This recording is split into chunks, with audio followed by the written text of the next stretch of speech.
ಒಂದು ಸಮುದಾಯದ ಮತಗಳು ಕಾಂಗ್ರೆಸ್ನ ಪರವಾಗಿ ಏನು ಕ್ರೋಢೀಕರಿಸಿದ್ವು ದೊಡ್ಡ ಮಟ್ಟದಲ್ಲಿ.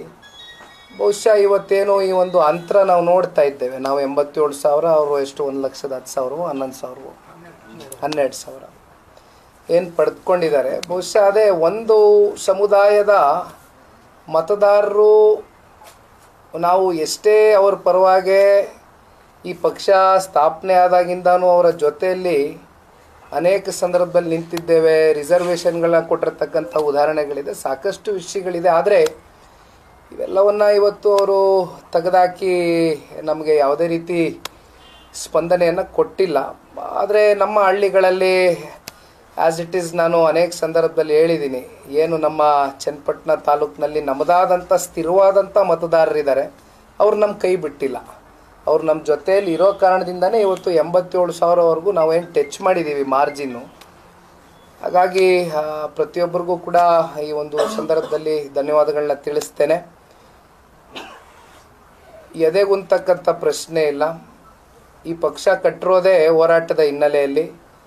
ಇವತ್ತು ಯಾವ ಕಾರಣಕ್ಕೂ ನಮ್ಮ ಪಕ್ಷದ ಕಾರ್ಯಕರ್ತರುಗಳು ಭಾವನೆಗಳಿಗೆ ಒಳಗಾದರೂ ಕೂಡ ನನ್ನ ಕಡೆಯಿಂದ ನಾನು ಯಾವುದೇ ಭಾವನೆಗಳನ್ನ ಹೊರಗಾಗ್ತಕ್ಕಂಥದಕ್ಕೆ ಹೋಗೋದಿಲ್ಲ. ಅದಕ್ಕೆ ಕಾರಣ ನಮ್ಮ ಪಕ್ಷದ ಕಾರ್ಯಕರ್ತರು, ಈ ಪಕ್ಷದ ಬೆನ್ನೆಲುಬು. ಅವ್ರಿಗೆ ನಾನು ಎಲ್ಲೂ ಕೂಡ ಮನಸ್ಸುಗಳಲ್ಲಿ ನೋವು ಪಡಿಸ್ತಕ್ಕಂಥ ಪ್ರಶ್ನೆ ಇಲ್ಲ. ಇಡೀ ರಾಜ್ಯದಲ್ಲಿ ಇರ್ತಕ್ಕಂಥ ಎಲ್ಲ ನನ್ನ JDSನ ನಿಷ್ಠಾವಂತ ಕಾರ್ಯಕರ್ತರಿಗೊಂದು ಮಾತನ್ನು ಕೊಡ್ತೇನೆ. ಈ ಪಕ್ಷವನ್ನು ಸನ್ಮಾನ್ಯ ದೇವೇಗೌಡರು ಸಾಹೇಬರು ಫಿನಿಕ್ಸ್ನಂತೆ ಏನು ಕಟ್ಟಿದ್ದಾರೆ. 2 ಸೀಟ್ ಬಂದಂಥ ದಿನವೂ ನೋಡಿದ್ದೇವೆ. ಸಂಪೂರ್ಣ ಬಹುಮತವನ್ನು ಈ ರಾಜ್ಯದ ಜನತೆ ಆಶೀರ್ವಾದದಿಂದ ನಾವು ದೊರಕಿರ್ತಕ್ಕಂಥದ್ದನ್ನು ನೋಡಿದ್ದೇವೆ. ಎಲ್ಲ ಏಳು ಬೀಳುಗಳನ್ನ ನೋಡಿದ್ದೀವಿ ಈ ಪಕ್ಷ.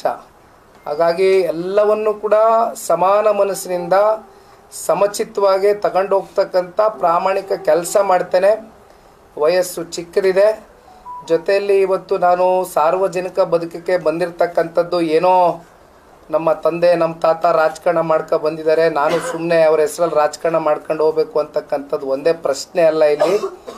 ಇಲ್ಲಿ ಯಾವ ಸಮುದಾಯಗಳಿಗೆ ಧ್ವನಿ ಇಲ್ಲ, ಯಾವ ಯುವಕರು ಇವತ್ತು ಓದಿದ್ರೂ ಕೂಡ ಉದ್ಯೋಗಗಳು ಸೃಷ್ಟಿ ಆಗ್ತಾ ಇಲ್ಲ, ಎಲ್ಲರಿಗೂ ಒಂದು ಧ್ವನಿಯಾಗಿ ಕೆಲಸ ಮಾಡ್ತಕ್ಕಂಥ ಕೆಲಸವನ್ನು ಪ್ರಾಮಾಣಿಕವಾಗಿ ನಿಖಿಲ್ ಕುಮಾರಸ್ವಾಮಿ ಮಾಡ್ತಾನೆ.